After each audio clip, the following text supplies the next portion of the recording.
a solid victory for Trump. So solid, in fact, that... Sorry, might get a little choked up here. I regret to inform you, Nikki Haley has finally announced she is suspending her campaign. Here's some of her In all concessions. likelihood, Donald Trump will be the Republican nominee when our party convention meets in July. I congratulate him and wish him well. I wish anyone well who would be America's president. Okay. Our country is too precious to let our differences divide us. I have always been a conservative Republican and always supported the Republican nominee. Okay. But on this question, as she did on so many others, Margaret Thatcher provided some good advice. Here we go. When she said, quote, "Never just follow the crowd.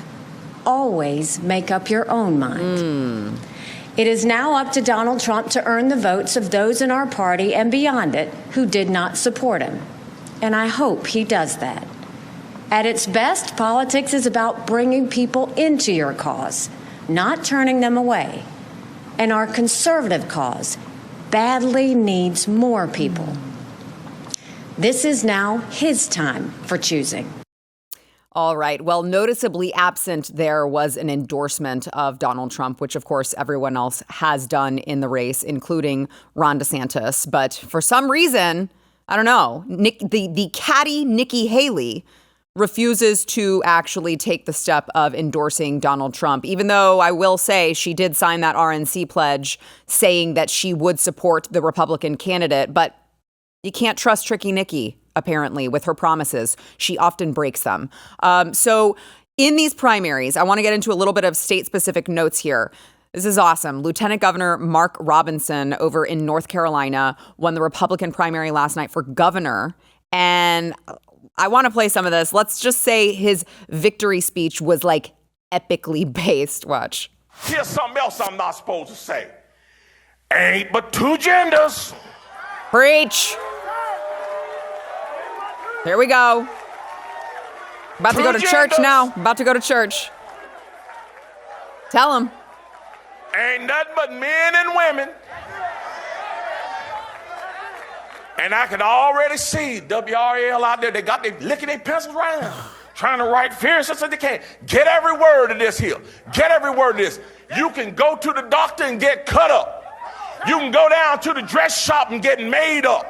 I love this. You can go down there and get drugged up. But at the end of the day, you were just a drugged up, dressed up, made up, cut up man or woman. You ain't changed what God put in you, that DNA. Raucous you applause. Can't transcend God's creation. I don't care how hard you try. The transgender movement in this country, if there's a movement in this country that is demonic and that is full of the spirit of Antichrist, it is the transgender movement.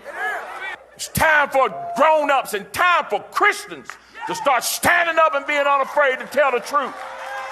Come after me if you want to. I don't care. You want my head? Here it is right here. Guys, this guy just won. Come get it. I don't care because it's time for us to stand up. Now, I'm not afraid to stand up and tell the truth about that issue. They're dragging our kids down into the pit of hell, trying to teach them that mess in our schools. Tell you like this, that ain't got no place at no school. 2 + 2 don't equal transgender. It equals 4. You need to get back to teaching them how to read instead of teaching them how to go to hell.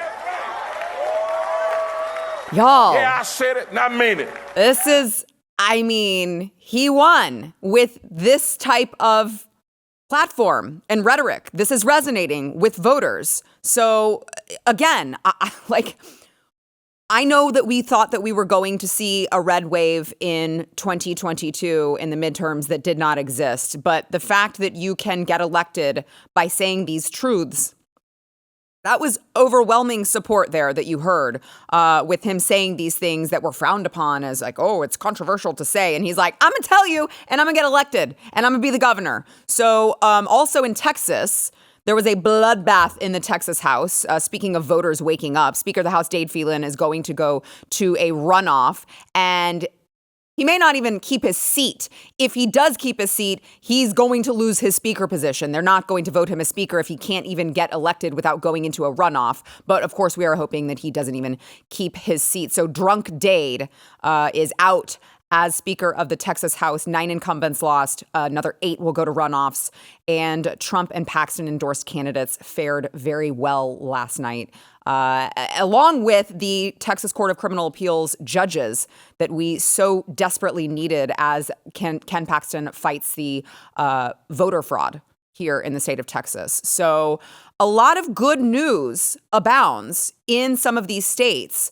And speaking of good news in these states, I would like to also point out that Joe Biden did lose the Democrat primary of Americans Samoa. Yes, that is a U.S. territory. And this is the first time an incumbent president has lost a primary since Jimmy Carter in 1980. And I believe it was like to none of the above or something. It was just to no one. And he still lost it. So that tells you how it's going for Joe Biden. Now, I want to play a couple different clips here of the MSNBC coverage talking about, you talk about what is the number one issue for voters. Well, across the board, across the nation, it is clearly immigration because the border crisis affects us all. But not so if you're Jen Psaki and Joy Reid and Rachel Maddow on MSNBC up in your ivory towers laughing at people who are talking about immigration all the way over in Virginia. Watch. I mean, if you look at some of these exit polls, I mean, I live in Virginia. Immigration was the number one issue. Yes. I mean, again, these could change in Virginia. Well, Virginia does have a border with West Virginia.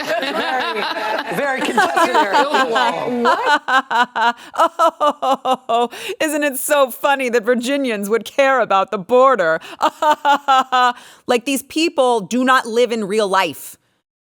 And I feel like we need constant reminders that, like, they hate you. They hate us. They hate what we stand for. They can't even relate to the fact that we are having to, all of us, I'm not talking about here in Texas, all of us are having to deal with the disastrous open borders policy of Joe Biden.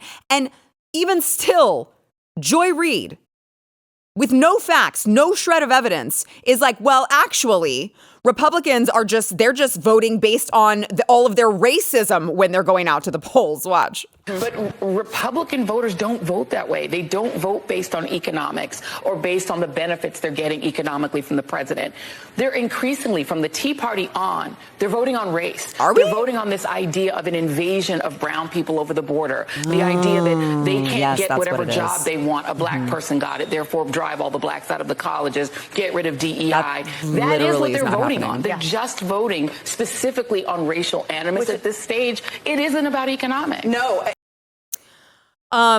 Little news flash to Joy Reid. First of all, your hair sucks and it's ugly and you should change it. Second of all, here's the thing. It has nothing to do with the color of their skin and it has everything to do with their unvetted strangers, because I'm going to tell you, it's not a good look. She did go a little bit more brassy. It still sucks. It's ugly and it's cultural appropriation. And honestly, white Europeans are very offended that you are culturally appropriating them with your blonde hair. Okay, Joy. But, I am like you know what? This is a time where I am very inclusive with everyone who's coming across the border. I don't care what nationality you are. All of the Chinese people who are coming across, all of the Russians, all of the Iranians, all of the people who are coming in through the border unvetted. I'm very inclusive in the fact that I don't want them here. I don't want unvetted strangers in our country. It has nothing to do with the color of their skin, which literally anyone would know if they were not sitting up in their ivory towers over at MSNBC, not associating with any of the serfs, any of the plebeians down there. Oh, what are they? Oh, they just don't like brown people. No, it's just that, like, we don't like, I don't know, things that happen to Laken Riley and many other Americans. Like, I don't know. That's just, we don't like crime. We don't like sex trafficking. We don't like we don't like fentanyl. We don't like any of the other things pouring across the border. Maybe you should try, I don't know, relating to the average person every once in a while. If you like this clip and you want to see the full episode, click here. And if you want to subscribe to the channel, come on, you know you do. Click here.